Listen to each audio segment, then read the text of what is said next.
The beer cold though? That's for real. Celebrated in style, though. You've got to celebrate the You've got it. You've got to Yeah, celebrate. and then so I've seen bits, and I know that you've always got that hat on. Oh, but look, we wish you the best of luck for the rest of the season. Welcome to the Bogey Boys podcast. You're joined here by Kevin and Mark as always.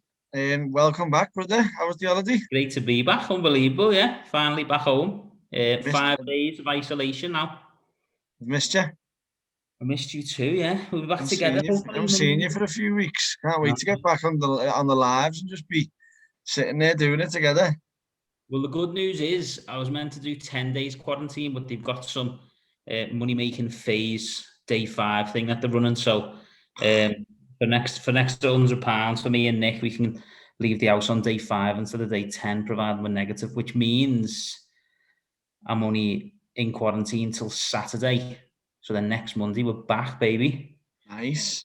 Yeah. You need to watch out what happens to me. It doesn't happen to you, because I've just had a text yesterday saying someone on my flight has tested positive who I haven't seen for 8 days or whatever, and now I've got a quarantine for an extra few days. I was like, I've been doing what I was out when he phoned me, and I was like, I've been doing what I wanted for the last 7 days. Like, what are you talking about? So you need to go home and isolate. And I was like, all right, whatever. The whole system's a joke. I seen Poulter posted on Instagram something about the PCR tests aren't working as they should be or something, and he was all pissed off about having to throw these things up his nose and down his mouth if they're not working, and what's next. So everyone's that's like all these conspiracy theorists have been saying that these haven't been working since the start. The fella who invented the test said that it doesn't work. Do you know what I mean? It's just an absolute circus. Yeah, but anyway, 5 tests in total, but it was worth it for the holiday, yeah. But it's nice. It is worth it, isn't it? But brought a nice rainy storm back with me as well. I know. Well, do you know what? That's the only saving grace of this isolation, that storm, that I don't have to look outside and it's all sunny and be gutted I'm not on the golfie. I know. It was supposed to be warmer over here than it was where I was, so it was nice. Like, it was nice the last few days, like, definitely. You play much golf? So I played the club champs, and like, just honestly, I had one of them. It must be competition, whether it's I was like just not playing enough competitions, and then just when I get into a competition, just acting like it's a different game to a normal game of golf. I just need to get my mind straight. Yeah, it'll come back. Talking of competition, there's been some news out this week. Tyrrell Hatton is going to return to the BMW Championships at Wentworth to defend his crown. So that's the last official event for the Ryder Cup points. So joining him, you've got Fleetwood, Rose, Westwood, Poulter, Willett, Wallace, Fitzpatrick. They're all the other Englishmen already confirmed. So looking like it's going to be a great tournament again. So bit of news off the press. Yeah, well, other news which is not as positive as that, the Nedbank's been cancelled in South Africa. All right. I think Tommy won it, remember, a few years back. Yeah. Yeah, that's been cancelled. What's the reason? I think it's just the state of COVID in South Africa. They've just cancelled it again. But they had to cancel the first few events on the Challenge Tour, didn't they, at the beginning of the year? Yeah. So, yeah, maybe struggling with it a bit more than the likes of us. Yeah, well, speaking about winning, we won the bet again. Unbelievable. Do you know what? I always throw, because obviously we give away a driver, we always throw £20 on it, don't we, on the bet? Because the odds are so high, because they didn't pick, everyone who picked voted, they didn't pick the favourites. It's like 32 to 1, so I thought we'll just throw 10 on it. It's enough to cover the driver. They come in and it won. I was like, as if we haven't threw the 20 on. Do you know what? That's the only one, like, out of all of them that we've done, apart from the first one, that one that I haven't copied. So now I think we should just double it up as if it's one bet for us, and then I won't copy it on my personal, because my personal account's cursed. What a bet, though. Unbelievable. Thanks to everyone getting involved. Yeah, we're going to do a live Instagram and do the draw. Everybody that entered, we had a couple of hundred who entered, so thanks for engaging with it. That's the whole point of it, obviously. Oh, definitely. We appreciate everyone getting involved, and finally get to give away a driver again. Buzzing. Dan Morris is going to be fuming, and he's going into his stock again. But in other news, like not the best news, but Chris Cooley, a long time caddy in Surrey, he died on the Tuesday practice round of a cardiac arrest at Sunningdale last week. Oh, Mad. did he? So rest Didn't in peace to him. Do you know what I mean? Mad one. Yeah. Yeah. Send the thoughts to his friends and family. Yeah. Yeah, definitely. Never nice to hear that one, no. No, it's horrible. And from something like Harold Varner's give out a few tips. Come out and give a few tips out of how to drink on the golf course. Has he? Yeah. And I was going to come out and say I could show it better, but this is a bit more like how to play good golf and still drink. What, drink beer? Well, he says don't drink beer. Like he's saying like more cocktails and different things, like something lighter. And I was like, okay. He's like, golf's an athletic motion. You still need to, you don't want something sitting too heavy on you. So I was like, okay. And then he's like, pace yourself. There's another thing that we just don't do. Never. He's like, when you start hitting the ball everywhere, golf's a long round. You don't want to be play out there for that long when you can't keep the ball on the course. So that's pretty solid advice. And then also is stay hydrated. He said, you don't realize how much energy you're using, so make sure you have water in between your beer. So I was like, it's right, Varner. Beer, water, beer, water, beer, water. Well, it's beer cocktail. It's interesting you should say that about the keeping yourself hydrated, because it brings us nicely onto the 3M Open, and this week's winner, Cameron Champ, suffered a bit of dehydration in the final round, didn't he? Is that what happened? I didn't catch that. Yeah, well, obviously I've been away, so I didn't see much of it. But reading an article on the back end of it, yeah, he battled the final round with dehydration.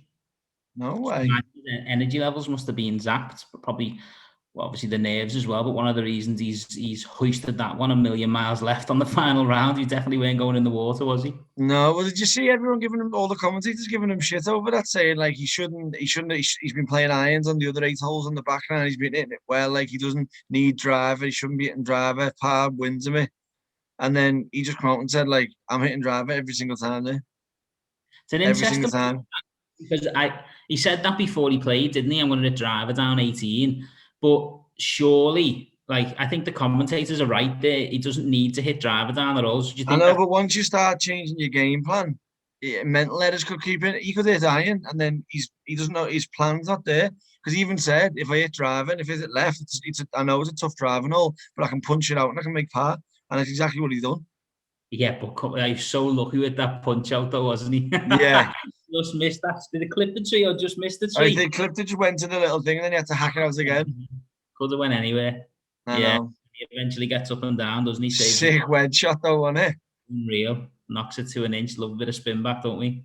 But that 18th hole, do you know what what it was playing compared to the rest of the course? No. So that 18th hole was playing plus 35, and the rest of the course was playing minus 85. Wow. Mad one, that, isn't it? We always talk about an interesting par 5 finish about there being birdies and eagles. And eagles, yeah, I know. The flip reverse, isn't it? Well, Gary Woodland had us on had me out racing because I was keeping a track of it, through the PGA Tour website of how they were doing. And you can see where the shots have gone on the website, can't you? And I think Gary Woodland had a 3-shot lead, and we needed him to win his match to take the bet money. Yeah. And he knocks his drive into the water. Oh. No, I can't remember who he's playing with. His playing partner's going to make a birdie and he's going to double it, and we're going to walk away empty-handed. But yeah, he got up and down from the bunker to make bogey. So at least he didn't do what Kang done, and he made a 12, put 4 in the water on 18. Did he? Yeah. Wow. It's a joke, that, isn't it? Where was he in the tournament? I don't know. I just see it at the end of his round. He had a decent round going. He had a 12 on the last with a 3-putt. I think he just walked up and tapped his putt in and just walked off. Oh my God! Devastating. But there's a few good bit of golf out there, though, wasn't there? Did you see Keith Mitchell started the 3rd round with 7 birdies in a row? Yeah, seeing that. Like, that's a joke, isn't it? Yeah, that's some golf, that. I know. And then that Tringale is still leading the without a win money list. Where did he finish? I think he finished second or third. He was leading going into the final round, wasn't he? Yeah, I know. He 307 starts. He was one playing at Woodland, actually, yeah. Yeah. Final round, that was who it was. 307 starts without a win, the most ever since 2009 to play on the PGA Tour without a win. Was he? Yeah. Yeah. But he fell apart. He on the 13th, he put it into a bunker. Didn't get it to the green. Then he missed the green with his chip. Then he three-putted for a triple bogey, and that just killed him off. After birdieing 11 and 12. Like it's mental. It is. It's the pressures of the game, isn't it? Do you know what? We're talking about the pressures and the mental side of the game. It's like, where's this Cameron Champ form come from? I had a little look back. I mean, I know he's won. Obviously, this is his third PGA Tour win. He actually joins Rahm, Morikawa, and Bryson as the only players under the age of 27 to win in each of the last 3 seasons. So he's obviously a brilliant player. But looking back at his form over the last 5-6 events, we'll start the PGA Championships, right? He shoots 82.77 to miss the cut at +15 at the PGA. Then plays the Charles Schwab, shoots 75.70 to +5 to miss the cut. Then at the Memorial, he opens with an 82, 10 over, withdraws. Then the US Open, shoots 76.75 +9, misses the cut. And then at the Rocket Mortgages a few weeks back, shoots 71.77 +4 and misses the cut again. So that's 4 missed cuts, 1 withdrawal in 5 tournaments and not breaking 70 once. Then all of a sudden he comes out to the John Deere, hasn't shot in the 60s since the 16th of May in competitive golf, shoots 66, 68, 65, 71 for 14 under for tied 11th. And then obviously this week, all 4 rounds in the 60s to win by 2 shots of 15 under. Well, he went away and said that he'd been working on his mental game, hadn't he, and his attitude. Is that what it was? So I think he's been just getting out there, and when times have been bad, he's just been giving up because he obviously knows if he's won twice on the PGA Tour. Like Dustin Johnson's getting credited for winning every season. Like he's in the same sort of boat. He's looking at the people that he's with. He's obviously got it, hasn't he? So I think once he's been working on his mental side of things. Yeah, he knows if he can turn up any week and win, doesn't he? Because he's a proven winner on the tour. But I remember I've always seen Cameron Champ as we know, he's a bomber, isn't he? Even this week, 8th in driving distance, 318. He's always between the 315, 325 every time he plays. Yeah. Obviously not as accurate, but he's always getting it out there. But you always seen him as one of the top players, and that's why I was quite surprised seeing his lack of form over the last 5 or 6 weeks. But then, a talented player as he is, that win's only around the corner, isn't it? Definitely. I think it's all attitude. I think it's all when the going gets a bit tough. He just, like, even with the withdrawal, it shows again, doesn't it? Just not wanting to be there, just getting off. Do you know what I mean? Yeah. In a way, it's bad for an attitude perspective, but it's also, if you flip that, it's a good attitude to have, because you could battle that 82 back to a 66 the next day and make the cut and make a check. But unless something's happened with an injury and he's withdrew, but as he just shot 82, 10 over and thought, I can't win. I'm unlikely to make the cut playing the way I'm playing. I'm going to go away and try something else. Well, I don't know. Whatever his attitude was, he's changed it anyway. So hopefully he might kick on from here and be a multiple winner on tour now every year. Definitely, yeah. Well, one of the biggest turnarounds this week was his putting. 206th in strokes gained putting for the season. And this week he was first. So he's done it. Puts for dough. We always say it, don't we? A magic stick. And I also looked at his greens and regulation statistics. 121st for the season, around 57% of greens and regulation for the season, which is not going to win your golf tournaments. And this week, 75%, 8th. If you put that in with his putting, obviously you can see why he's top of the leaderboard come the end of the week. Of course, yeah. Mm-hmm. So what are we just saying here then? Like, moving on from Champ, are we saying Louis Oosthuizen is just another fee now, or is a win round the corner? He's looking like another fee now. Like, is he just going to disappear and we don't even talk about him again? Or like, have you seen what's happened since he lost in the playoff at the Jura Classic at New Orleans? He finished tied 8th at the Valspar, tied 2nd at the PGA Championship, tied 18th at the Memorial, second at the US Open, third at the Open, and second at the 3M Open. I know. And four of his 12 career tour runner-ups have come during the last 6 weeks. Well, those events that you've just been talking about there, do you know in his last 2 seasons, he earned $3.8 million, which is a nice bit of coin to take home to the wife and kids, isn't it? Yeah. In the last 7 events, he's earned $4.8 million. No way. $1 million more in his last 7 events than he did over the last 2 seasons, and he's now moved up to world number 8. So, like you say, it is all about winning when they get to that level. It's not about coming second. And he even said, didn't he, going into the Open Championship, it kills me finishing second. I want to win tournaments, but he's just got this tag the same way Fino had it. It's just he just cannot get it over the line, can he? I know. But as well, say he's won that 4 million there. Like 6 shots go the other way there. He's probably winning 10 million. Yeah, it is. Like this week, he won 499,000, and Champ took home 1.2. Yeah, there is a big. That second to first gap's massive, isn't it? It is massive. Yeah, it is. Was he tied second or second alone, Louis? Tied second. Yeah, see, it's a massive gap in it. Talking there about, obviously I've mentioned Louis, world number 8 there. So I'm having a little look through the world rankings, and I was a bit shocked by some of them, to be fair. McIlroy 13th now. That's mad. Got himself back in the top 10, but he's obviously going down. He's at the Olympics this week, isn't he? And there's world ranking points at stake, so be interesting to see how he gets on there. Tommy, I mentioned last week, I think he's outside the world's top 30 now, and he's 34th. Yeah. Well, remember he was crushing way at the top 5. Yeah, he was. Yeah, pressing towards the top 5 with a couple. Yeah, just shows you with them rankings, man.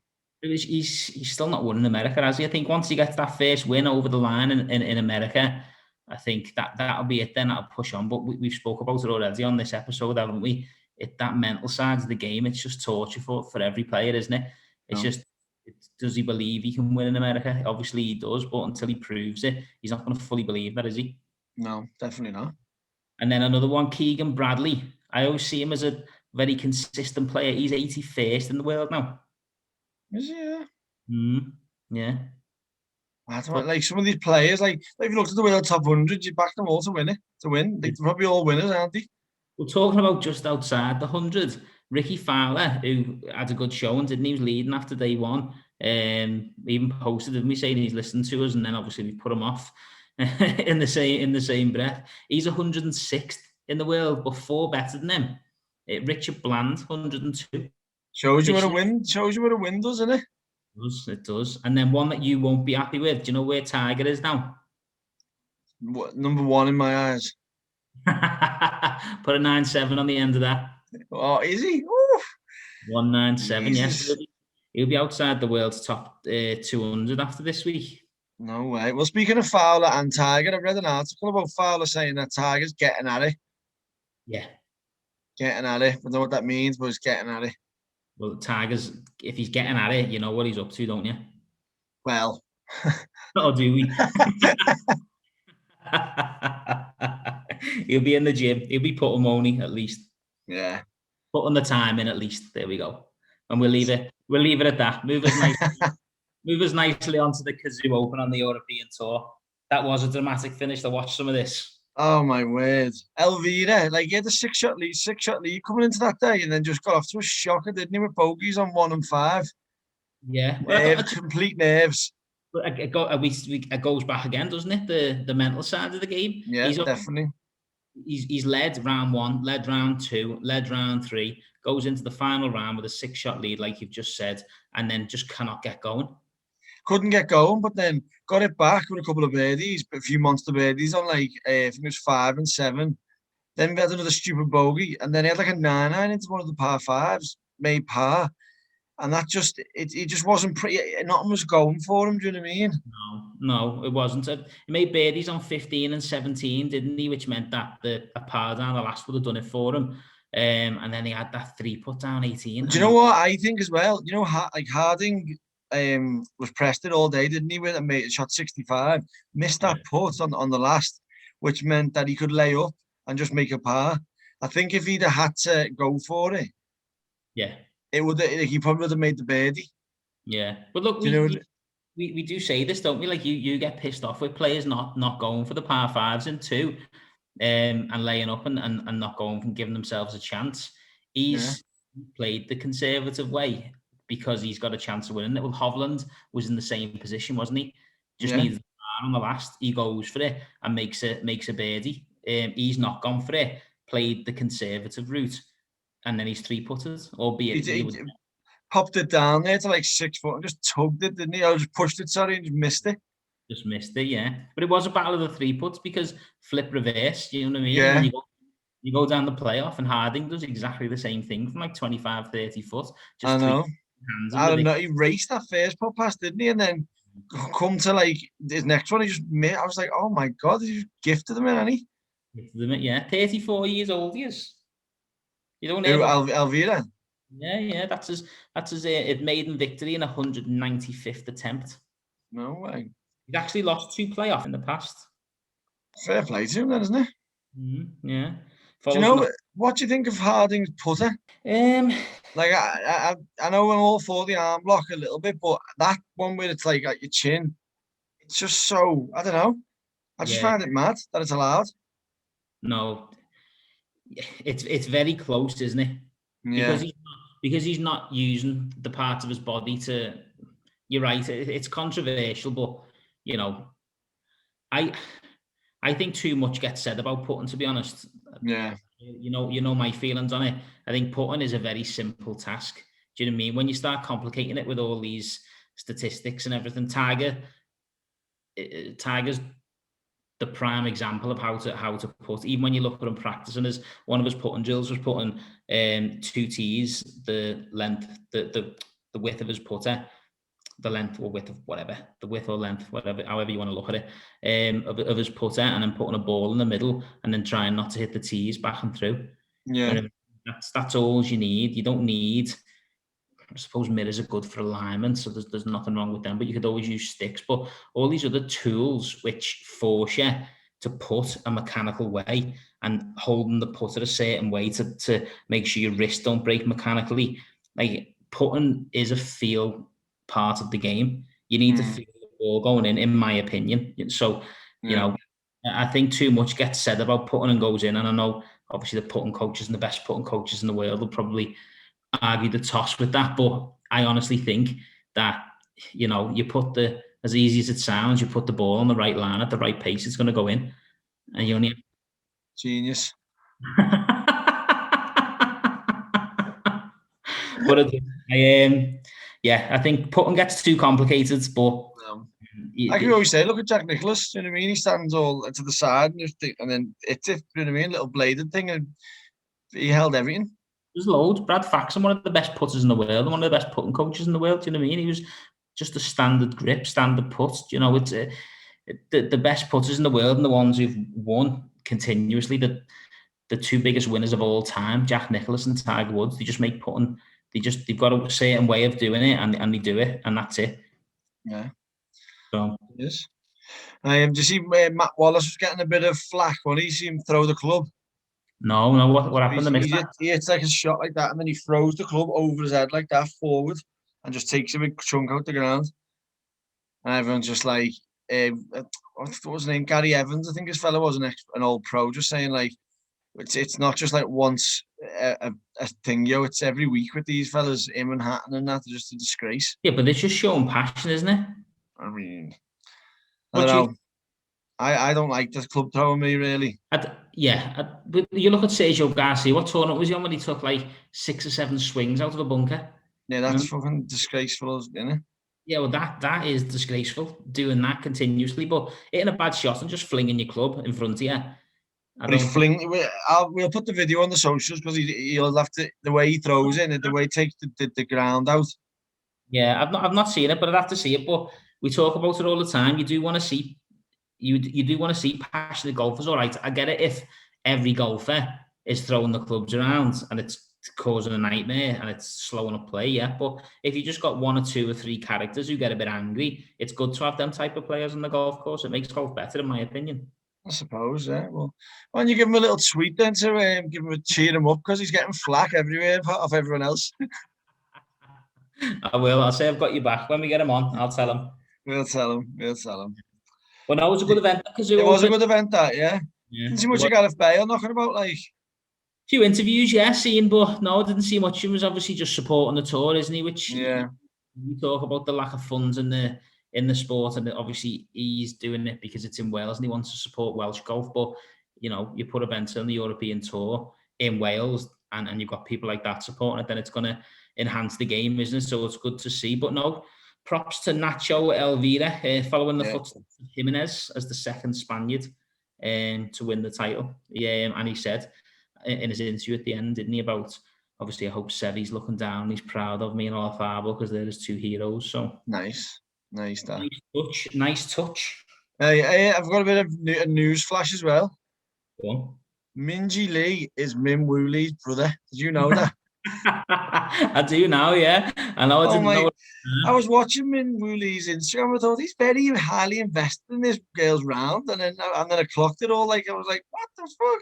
Yeah, brother and sister. It's incredible, isn't it? Obviously, Min Woo Lee, the Scottish Open, and then Min Ji Lee talk about giving away leads.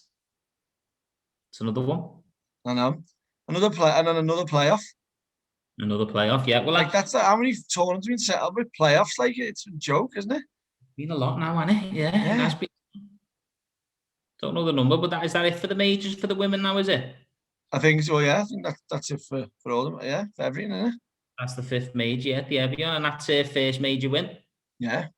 Minji Lee. But the put, and again, all down to putting that 64 that year, like, and that Jingon Lee 6, she just couldn't get it going, could she? Birdie bogeys all over the place, and it was just. It was a similar story, really, to the European tour, wasn't it? Really? Yeah, it was, to be honest. Yeah. Yeah, she's obviously just not got started, and again, it just goes down to mental because on the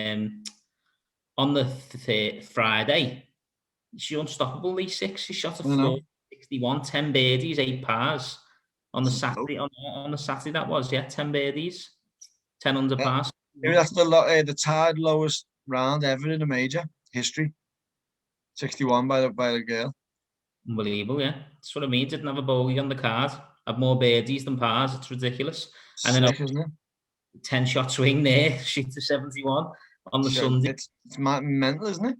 It is, yeah, it is. But it just shows you the mental side of the game. If they could all shoot 61 every round, it'd be a bit of a boring sport to watch, wouldn't it? Do you know what I mean? I don't know. It could be fireworks, wouldn't it?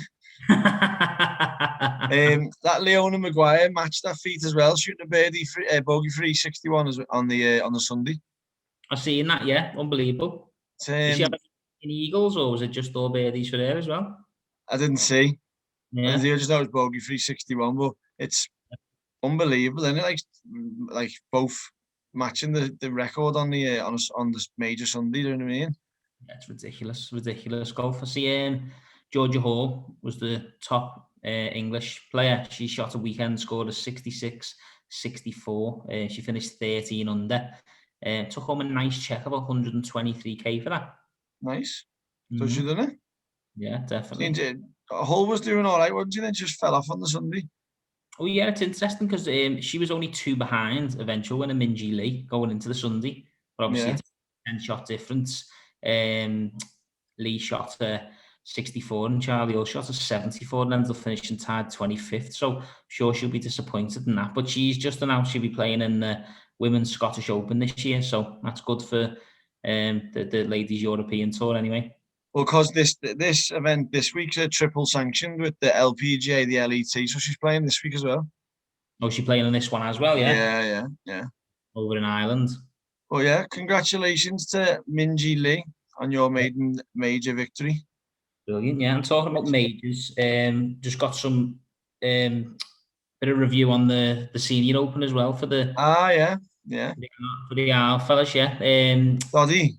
Doddy, yeah, shot a third round, 62, to put himself into contention, which was 9 birdies and 1 bogey round Sunningdale, which is no mean feat. It was by far the best round of the week. And he just picked Jimenez, who we posted, didn't we? Is Albatross on That the was first. a slam dunk albatross. Come on.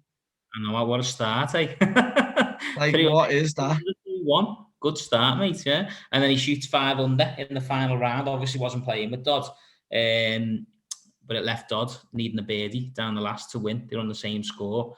Knocked it to 10 foot and just sent it home. It was interesting. I was interested. I was reading the article about Dodd, his interview afterwards, and he hasn't played competitive golf at all recently. And he had no expectations going into this. Obviously, you got the names Darren Clark, Bernard Langer, Ernie Els, Colin Montgomery, Jimenez. Do you know what I mean? All the It top shows players. you, doesn't it? These guys could still compete on the PGA Tour. You know what I mean?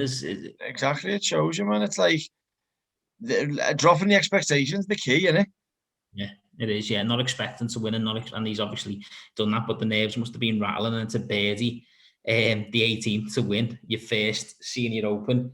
That's great, isn't it? Some stones on the guy. Definitely. Yeah, and obviously Darren Clark, it was nice to see him in contention. He faded off, ended up finishing 3rd. And Langer, he was looking for his 5th British Open win. Is that what it is, yeah? I believe I've just called it British Open after all the sake. Yes, you know. Me and Colin know. Yeah, but he's already won it 4 times, Langer, yeah. So it would have been his 5th win. He finished 4th in the end again. He just faded off.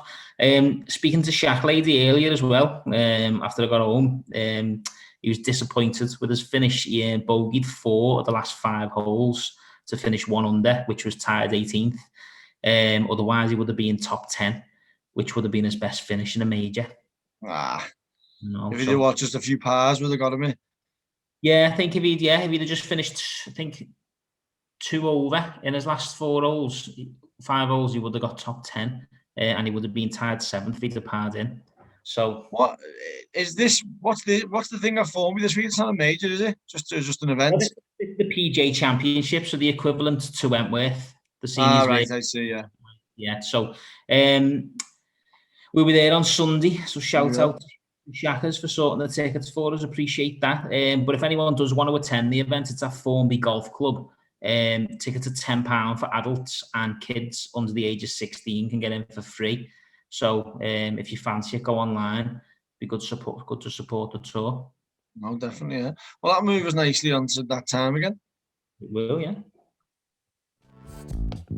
It's that time again, y'all. The birdie boogie buzz, the birdie boogie buzz, birdie bogey buzz. What's your birdie? My birdie is watching an interview there with Tommy, and the passion that the way he was talking about winning a gold medal and what it means to him, and being in the village and watching the other Olympians put the medal tally up and wanting to be a part of it. Like, I've never really heard an interview where he's wanted to come out and said that he wants to win a tournament. So I feel like he's got a bit of passion and drive behind him to get a W this week.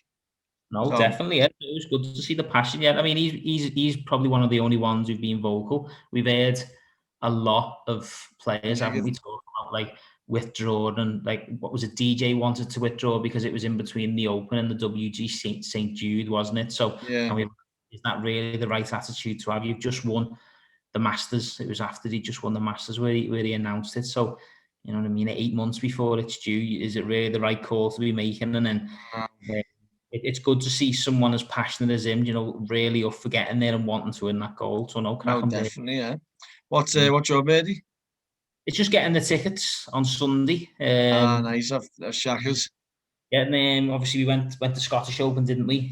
Missed out on the Open just because it was an absolute nightmare to get to, and you were away at the time, and I was travelling away on the Monday. But I get out of isolation, quarantine, whatever you want to call it, on the Saturday, so we'll be there on the Sunday. Otherwise, it would have been all 4 days.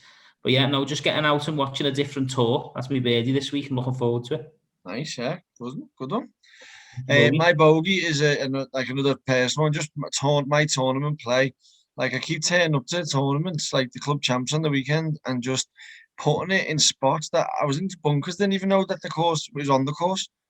Doing that, I just going in. I was like, this lad goes, "You've just clipped the tree there," and I looked at the left and looked around this tree and went, I didn't even know them trees were there. Really, I didn't actually know. On 4. Yeah, I know them trees. Yeah. But I went, that'll be in the ditch there. And he went, I don't think you've made the ditch. It's short of that. And I was like, honestly, I thought the ditch went all the way down. I didn't even know it stopped. Like, I couldn't believe it. Yeah. And I was just, and then just error after error after error. I couldn't get going. And I just need to sort my mental game out massively and just treat a tournament like, or play more tournaments and it feels normal. Do you know what I mean? Yeah. So were you going to flags, was you, or? Just, I didn't even have the chance to go flags. I was all over the place. And then the holes that I actually find the hardest, which are like usually I'd mess up on, I'd pad them all. That's always the way, isn't it? Like it got to a point where I said on 17, I said to this lad, I went, look, I've been aiming at the flag all day and I've been getting nowhere near it. I'm going to aim at them bunkers over there on the left and watch this bit. It goes by the flag and then just aim, like stood there, lined up with the bunkers, hit this shot. It flew up, went to 10 foot and knocked it in. And he was just like, what the fuck? What a bastard of a game. And I just went, what is golf? And then this fella was looking for his ball on the left and he went, it's trying to love something that pisses you off. Nailed it. I was like, that is getting said on the podcast this week. That brilliant. My boat, Bryson DeChambeau and John Ram out of the Olympics due to COVID, just COVID again. I mean, how unlucky can John Ram get? Honestly, I seen a meme saying like if testing positive was an Olympic sport and he's got all the medals, like he's got a picture of Phelps on his head. It's just obviously he's what has he got positive COVID and he's won a major in between. It's just mad. Well, he's been in contact with someone twice, and then he's got it himself. So he's not being in contact. He's actually positive now. I think he's actually got it this time. Yeah. Bloody hell, it's ridiculous. So, well, that's my bust. Is Ram getting fucked for COVID? Yeah. But it's lucky that he's not from South Korea, because the South Koreans, the only way that they get out of the military service is by winning a gold medal. You know that? Yeah. Mm-hmm. So do you remember when Son when they were going to win the Olympics, Korea? Yeah. A couple of years back, and he couldn't look at the penalty because if he didn't score that pen, he would have to go to the military. Son for Tottenham and football. For Tottenham, yeah. Yeah, and what happened? So now, what? He scored it. He scored it, yeah. So he doesn't have to go. Happy days. But the maddest thing is that this come up quite a lot because I was at the golf course and this Korean lad called Jin. I was saying to the lad Peter, like, where's Jin? And he went, he's gone to the army. And he's been like 18-year-old professional golfer, ripping it, Euro pro. Now he's got to go. Gone. Just part of their culture in the country. He's got to go to the army for 2 years, yeah. Wow. That might be another big thing about why there's not that many Korean golfers, because if you get took at 18 or 19, it's 2 years of known golf, where everyone else is excelling. Yeah, which is, but the women are just killing it. The Korean. Well, they don't have to go to the army, do they? That's what I mean. Yeah, so it's that point that you just made there. Maybe that's why you don't see as many, because you see so many unbelievable women professional golfers on the outdoor tour, but not so many on the. Well, we asked that Incy, didn't we? And she didn't really give an answer like that. But I reckon that's got a massive part of it, hasn't it? Potentially, yeah. So if him or who's the Korean that's at the Olympics? To Siwoo Kim. If one of them win a gold medal, they don't have to do the service. But then, if they don't, at some point they could just get called for army service. You know what I mean? And they're in the middle of the career. Mad, isn't it? Not when you turn 18, you do 2 years. It can be at any point. Yeah. Interesting. Didn't know Mad that. one. Yeah. Definitely. Well, my bust is a personal one. You've had a personal one there. For your bogey is I've played 8 holes of golf in a month. And golf's a better place for that. The trees are safer. Your bank balance is fine. You're not losing a pro V every other hole. No, but it's I'm going to St Andrews in 3 weeks, aren't I? Yeah. We've got that. We do the oldies versus the youngies. Oldies versus the youngies, yeah. So that's in 3 weeks. Didn't realise it was propping up so quick. So last Wednesday we went and done 8 holes while you were away in Madeira, and then just done the draw, you know, for the first round of the pick. So we've got 3 rounds of golf. We're playing Fairmont, we're playing St Andrews, and we're playing the Castle Course. Sick. So doubles, 4-ball, better ball. There's 8 for the oldies and 8 for the youngies. The oldies won last time. So You're an oldie, aren't you? I'm an oldie, yeah. I made the oldies, so we're going with a star on our shoulders this year.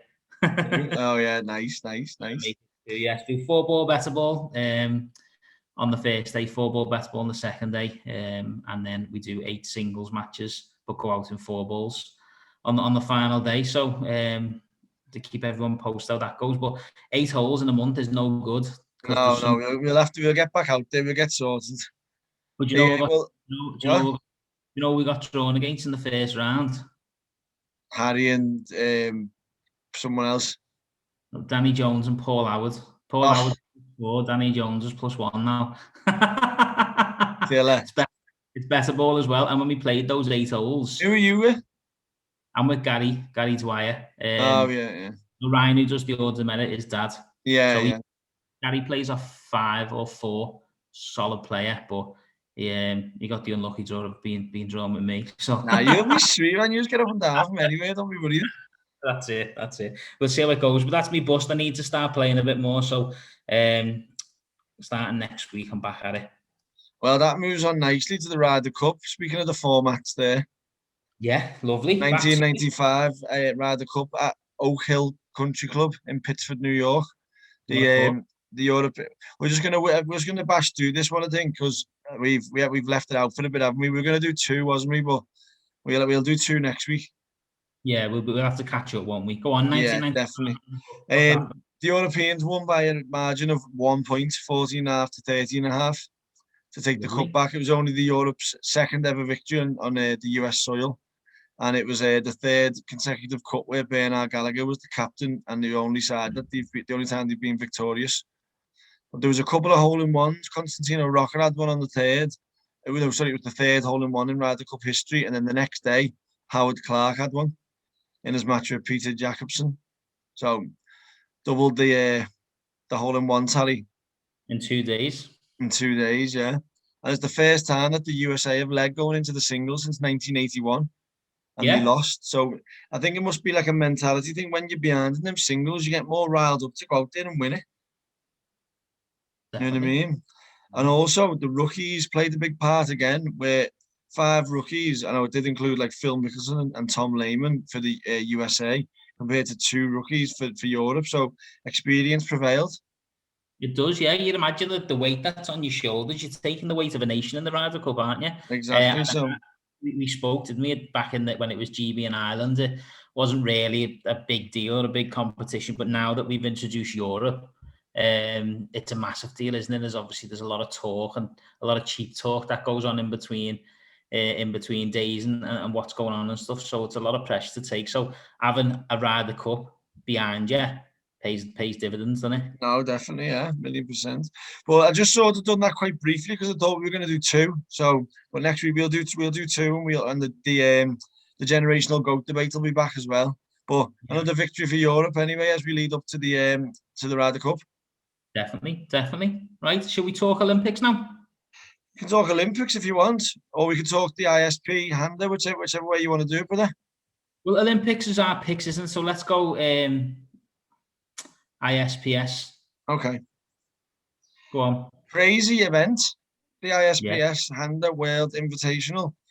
Presented by, I don't know why it's presented by Modest Golf. I don't know why everything keeps getting presented by someone these days, like Gareth Bale last week, Niall Horan this week. What's going on? Get more money into the tour, mustn't it? You know, Niall Horan's done a great job, hasn't he? You know, sharing having an individual pot, men and women playing on the same tour, same tournament again. It's great. Yeah, 2 tournaments, 144 men, 144 women, 72 holes and 2 cuts with 2 equal prize funds of 1.5 million each. 3 tours involved. So, like, should be a good event, shouldn't it? Yeah, it should be amazing. Yeah, I've seen a lot of people we follow on the Instagram are over there playing. Amy Bolden's there. Yeah. Richard Mansell, Sophie Powell's playing. Yeah. Charlie Hull. Charlie Hull, Carly Booth. Yeah. Don't know if you and Ferguson will be playing only because it's modest. I think he's having a week off, you know. I think he's having a week off, Ferguson. I'm not too sure, though. Interesting. I know we did Slattery had an all-night tournament last week in the Kazoo, didn't he? So we'll be there. Yeah, Slats, Mansell, Baldwin, all the pod alumni are there. Yeah, so. But it's over 2 different courses. The Galgrom, which is like only like 7,000 yards, past 70, and then the Mansourine, which is 7.3 or 7.299, and it's a past 72. So how are they doing it then? Are women playing one course and men playing the other, or are they mixing it? And are they going out, men and women playing together, or is it 2 separate tournaments, do you know? I think it's 2 separate tournaments, but I think they're all going out together. I don't know if they're playing with each other, because there'll be different tees, won't they? I don't know. Yeah. Well, they done it at the Scandinavian, didn't they? Where they played women together. So, well, I'd say with all the inclusion, it might all just be mixing it up. I couldn't find the tee times. Fact check first one of the show. Fact check. We'll get that checked right out. No, but it is good to see. You know, I know it's different tees and stuff, but conditions will be the same. They're putting on the same greens. Yeah. You know, and all you're doing by shortening the distance is just making it fairer. So be interesting to see how the scores compare if they are playing the same course, but just on different days, and see how they all go.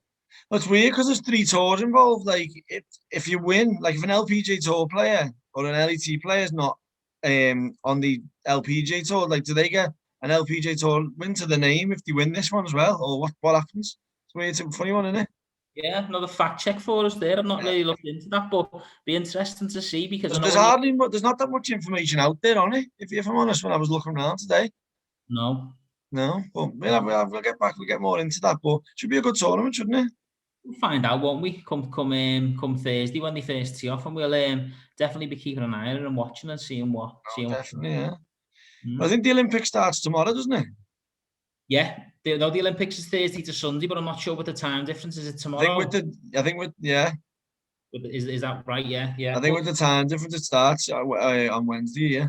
You mentioned there about not knowing about what they get if they win. What's interesting about the Olympics, it's not going to offer any FedEx points, but it is an official European Tour event. So the player who wins the gold medal will get an official win. They'll be awarded with an official win and get all the exemptions that come with it, plus race to Dubai points. So it'll be important for this year's Ryder Cup at Whistling Straits for if any Europeans get that victory, but also getting to like the Tour Championships over in Dubai and things like that. So the lower ranked players will probably see this as an opportunity, obviously go down in history, but you'll also get the perks of winning a European Tour event. And then in addition to that, the gold medalist, they're also going to be awarded with an invite to the WGC St. Jude because world ranking points are on offer. So whoever wins will get that place into the top 50. Like, I don't know how I feel about all that being so with the Olympics as well. It's like, I thought the Olympics like for amateurs and like for, do you know what I mean? Like non-professional sports and all this stuff. And then now you're getting invites to WGCs off being in the Olympics. It's like, it's mad, isn't it? Well, yeah, just because you will, world ranking points on events. I mean, I think it's a good thing because you're not just going there and winning a gold medal. No, it's a good thing for the players and that, but it's not a good thing for like golf or like the Olympics as a whole. You can see why it got bailed, I think, because it's professionals. Do you know what I mean? It's professional people. Well, do you think golf should be an Olympic sport? Don't know, you know. No, it should definitely because you look at all of the individual sports like swimming. Yeah. You know what I mean? The swimming are professional athletes, aren't they? Yeah. You know what I mean? So it's not all amateurs. It's I think boxing's amateurs, isn't it? You know what I mean? You look at the boxing there, it's only the amateurs when you look at the boxing. But I think when it comes to the likes of other sports, there's still professional sportsmen and sportswomen who compete in the Olympics. So I think it's got a great place in there. Yeah. Mm-hmm. Oh, so the England rugby team in the Olympics is like the England rugby team that plays? Yeah. Ah. Yeah, so you got the Great Britain Sevens. They're all professional rugby players. Mad. Yeah, because look, Richarlison's playing in the World Cup. He's a professional footballer, plays for Everton. Yeah, I suppose.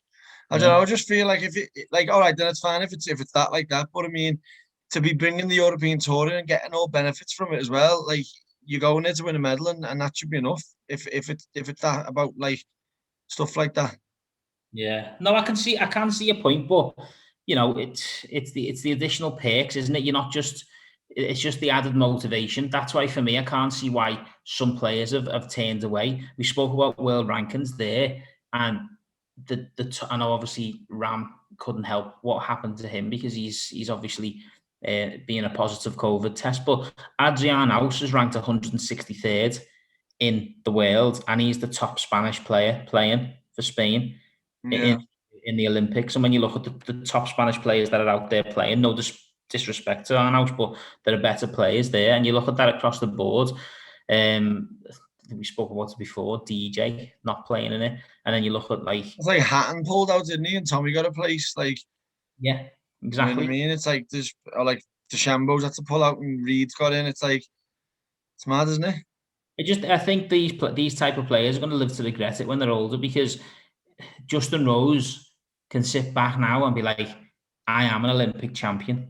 And he does say it all the time, and he gets announced as Olympic champion sometimes on tournaments. So it's like, it's one of those things that nobody can take away from you. It's only played once every 4 years, so your opportunities to play in it are going to be slim. You might get 2, maybe 3 chances to play in it.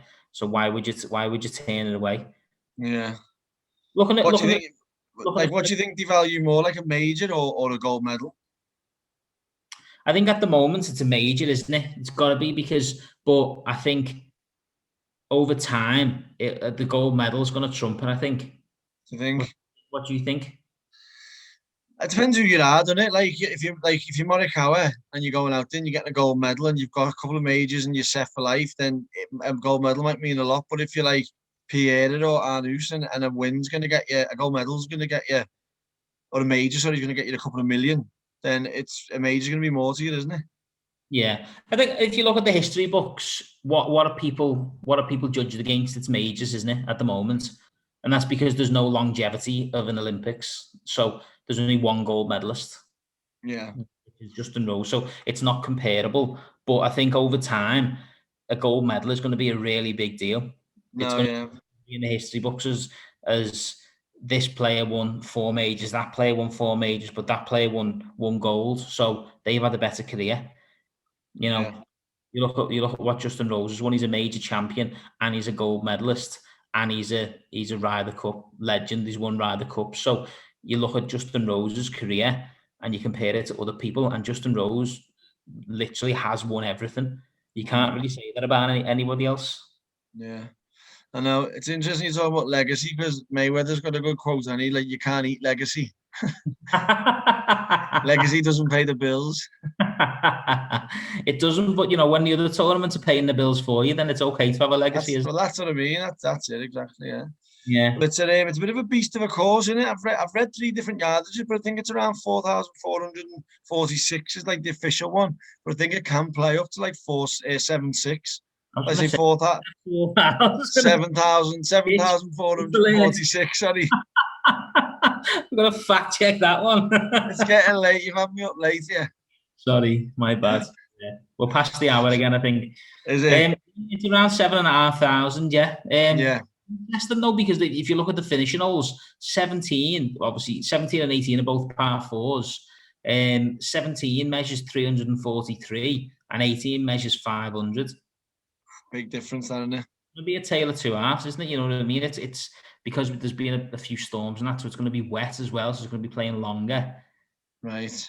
There's an old historic course designer called Charles Hugh Allison, and he's known for making these dead big deep bunkers, and they're in good spots as well. Like the 14th's like 325, and you can try and get over the bunker, but it's in such a good spot where like you need a good 3 would get you up there, and then you can still probably go for it. But if you're in these bunkers, like they're still called Allison bunkers to these days, even though the course has been redesigned by Fazio. Fazio redesigned, as he just kept the Allison bunkers in, yeah. He's kept the bunkers in, yeah.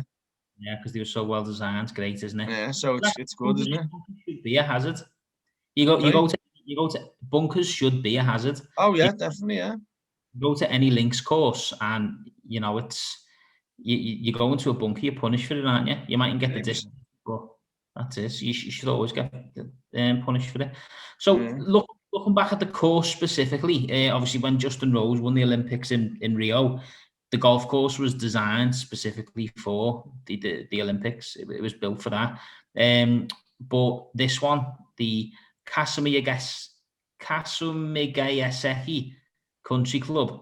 Glad you said that again. No, yeah.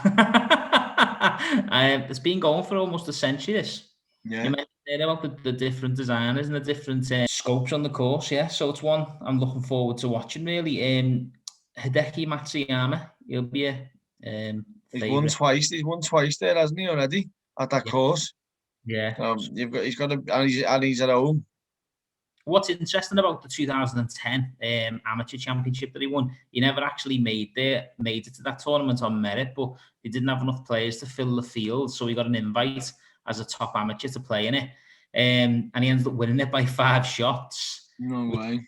Got him an invite to the Masters in 2011, and he actually became low amateur that year in 2011, and then obviously winning it this year, he became one of only a couple of players to have won low amateur and then go on to win the Masters. I think it's only like Jack Tiger, and I can't remember who the others are. There's about 4 or 5 players who hold that, but it's great, isn't it? Yeah, it just shows the journey, yeah. And he's actually come out and said that winning that tournament in 2010 was what kickstarted his career. Nice. Sick, isn't it? Well, he's obviously going to go there with serious high hopes, and good feelings. Definitely, yeah, definitely. But I read a mad quote there, like someone saying, like, it's not like about the course, and it's not quite like Quail Hollow because Quail's more demanding off the tee. It plays a bit like Harbour Town, that's not driver everywhere, but it's not so tricked up. The routing, like the pine trails and the cypress trees, make it like Riviera, but it's not a Riviera. And then the deep bunkers make it intriguing. And then Finno quoted it. Finno, Tommy's caddy, quoted saying it's got a spyglass vibe. And at the end of the article that I read, it said, "Sorry for this statement that it doesn't really give a clear indication on anything." So expect the unexpected. So it's a bit like everywhere, but then at the same time, it's not like anything. Yeah, that should make our picks easy. Then, who have you gone for? I've gone for, that main man Tommy. Well, so before we pick, should we tell everyone the script? Yeah, it's a bit different, isn't it? So we're picking from the Olympics this week, and it's just 3 players, no pots. Just pick the 3, and if your player gets gold, you'll receive 30 points. If your player gets silver, you'll receive 20 points. And if your player receives bronze, you'll receive 10 points. So 30, 20, 10. If you pick the right players in the right order of where they get medals. And if they don't, because there's no cut this week, if they don't place for a medal, then you just receive 0 for the week. And if Tommy gets gold, and then say I've got Morikawa getting silver and Higo getting bronze, would you go extra points for that? If you're getting 1, 2, 3. So yeah, let's do it. If you pick, let's put a tag next to it then. So if you pick your 3 picks, you've got to say whether you think they're going to get gold. Yeah, so I'm going for Tommy for gold. Yeah. I'm going for Morikawa for silver. Yeah. And then I'm going to go for Gareth Higo for bronze. Okay. Yeah. So then you get an extra 10 points if you get that right. I'm going to have to put that on the bookies. I get an extra 10 grand, I think. Yeah, never mind your 10 points. What's more important, 10 grand or 10 points? 10 points at the minute. You just think 10 points is fair? It's difficult to gauge the points, isn't it? But yeah, you should get more for getting. I do think more. Maybe we'll put a vote out on the story. Yeah, time's against us. Like, we've only got less than 24 hours if it starts tomorrow. Well, we'll just pick the first person that says it, then we'll just go with that. Okay, points to be decided when we post them tomorrow. My selections are Hideki Matsuyama for gold. Yeah. Paul Casey for silver. And Tommy Fleetwood for bronze. Oof. And English 2 medals. Back on the Brits, yeah. Got to back the Brits in the Olympics. And I just think Hideki to get gold for his country. Yeah. Big for him. He's won the Masters. He's won there twice. So be great to see him win it. I was going to pick Hideki, but he hasn't really played or been about, has he? So I'm just like a bit, but never know. But we'll see. I'm looking forward to it anyway. I am, yeah, looking forward to it. Next week we'll be back. I know we briefly went over the Ryder Cup there. We'll be back hopefully live next Monday. We'll see what happened over the next couple of days with this quarantine. But yeah, hopefully we'll be back live on Monday, 8 o'clock, and that'll be a trend then moving forward. We'll be back with all the segments. It's going to be South Africa for the generational GOAT debate. We've got Gary Player versus Ernie Els. And Ryder Cup, we will get 1997 and 1999 in, and we'll be back to review the Olympics and all the other tournaments. And we will. And we'll be back to you on what is going on in the European Tour this week as well. Definitely, we'll be back with that. But selections will be out for tomorrow. And good luck to everyone who's playing. And last thing to say is just enjoy your golf. Enjoy your golf. We'll Good chatting to you, brother. Cheers. Ciao. The beer cold though? That's real In style, you got to celebrate the You've got to celebrate. And then so I've seen bits, and I know that you've always got that hat on. Oh, but look, we wish you the best of luck for the rest of the season. What are you doing? What's you doing?